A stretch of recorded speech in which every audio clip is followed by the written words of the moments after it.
Ciao a tutti, bentornati allo Scrigno del Calcio, me l'avete chiesto in tanti ed eccomi qui a portarvi, l'ho ribattezzato nei commenti il filone delle mancate qualificazioni e mi avete chiesto l'incredibile mancata qualificazione dell'Inghilterra agli europei del 2008. Allora, io devo dire che è vero che fu incredibile, per me fu ancora più clamoroso che non si qualificò per USA 94 l'Inghilterra, francamente, però anche perché gli europei, finché sono stati a 16 squadre o addirittura quando erano a 8 squadre, era possibile che qualche grande non si qualificasse per una questione proprio di numeri. Quando sono 8 squadre esiste la possibilità che una volta non ci vada l'Olanda, che una volta non ci vada l'Italia, che una volta non ci vada l'Inghilterra, da parte della Germania, cioè tutte hanno fallito in qualche modo. Ha fatto strano che l'Inghilterra non sia arrivata a Euro 2008, anche perché aveva una squadra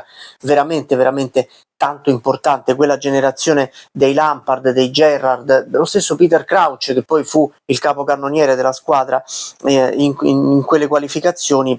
Doveva forse non mangiarsi il girone, adesso andiamo a vedere perché, ma quantomeno qualificarsi.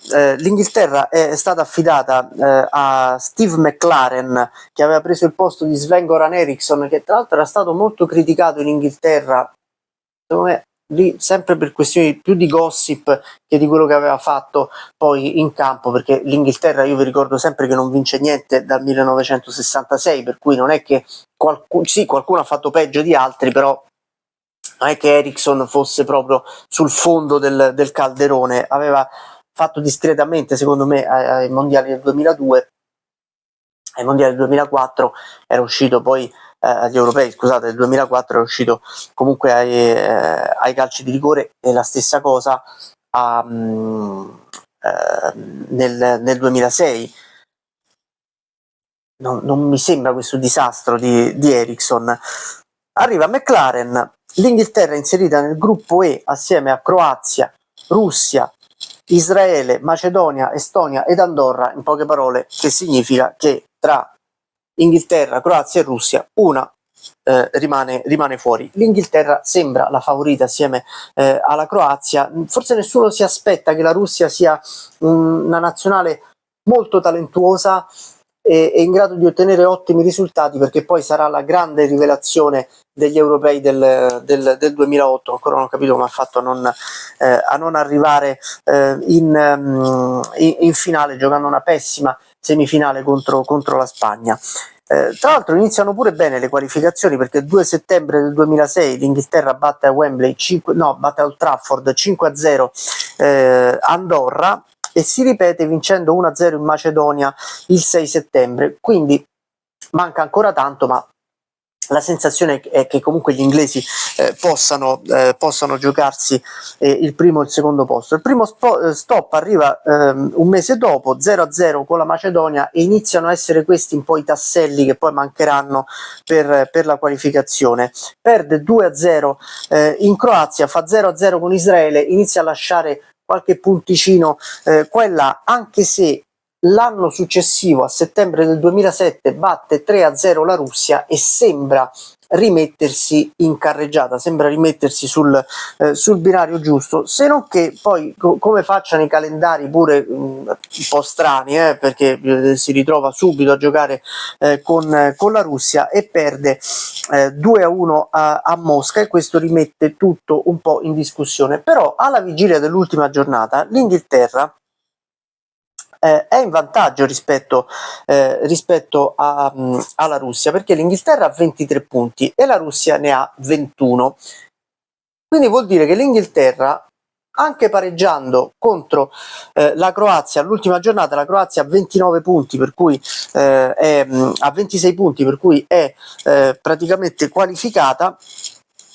A Wembley il 21 novembre del 2007 si gioca Inghilterra-Croazia, mentre la Russia va in Andorra, e quindi significa che la Russia comunque 3 punti li ha già in tasca al 100% o quasi. L'Inghilterra è seconda a 23 punti, come vi ho detto, e la Russia è terza a 21. Allora, che cosa succede? Che Inghilterra-Croazia è una partita drammatica per gli inglesi, perché la Croazia, a dispetto di tutti quelli che dicevano che tutto sommato si sarebbe accontentata del pareggio, parte in quarta, come si suol dire, e all'8° minuto è già in vantaggio. Al 14° ha raddoppiato. Tifosi inglesi, poi sapete come sono i tifosi inglesi, anche abbiamo visto la finale degli europei del 2021, quando le cose vanno bene sostengono in una maniera incredibile, quando le cose vanno in maniera non negativa, proprio drammatica, il pubblico si ammutolisce, si guardano in faccia, hanno questo trauma della nazionale che non riescono quasi più a sostenere la nazionale. Eppure l'Inghilterra nel secondo tempo, con un rigore di Lampard al 56esimo, con un gol di Crouch 10 minuti dopo, rimette tutto in piedi e lì il pubblico si ringalluzzisce e c'è addirittura la sensazione che l'Inghilterra possa ribaltare e vincere la partita.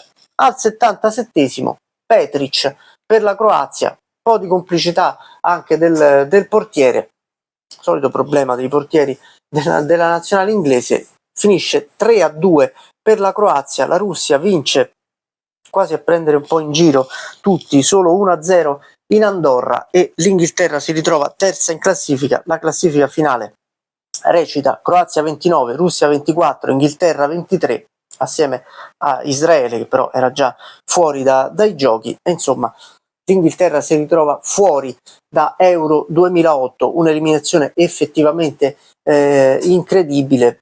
Mi ricordo che quella sera quasi non ci credevo che l'Inghilterra fosse riuscita a perdere quella partita. McLaren criticatissimo, subissato veramente di improperi da parte di tutta l'Inghilterra, se ne va, e al suo posto arriva proprio lui, Fabio Capello, che da dicembre del 2007 diventa il commissario tecnico dell'Inghilterra. Questa è la storia della mancata qualificazione dell'Inghilterra a Euro 2008, mi ha fatto piacere raccontarvela e mi è fatto piacere che me l'abbiate suggerita. Ci vediamo domani, iscrivetevi, ciao!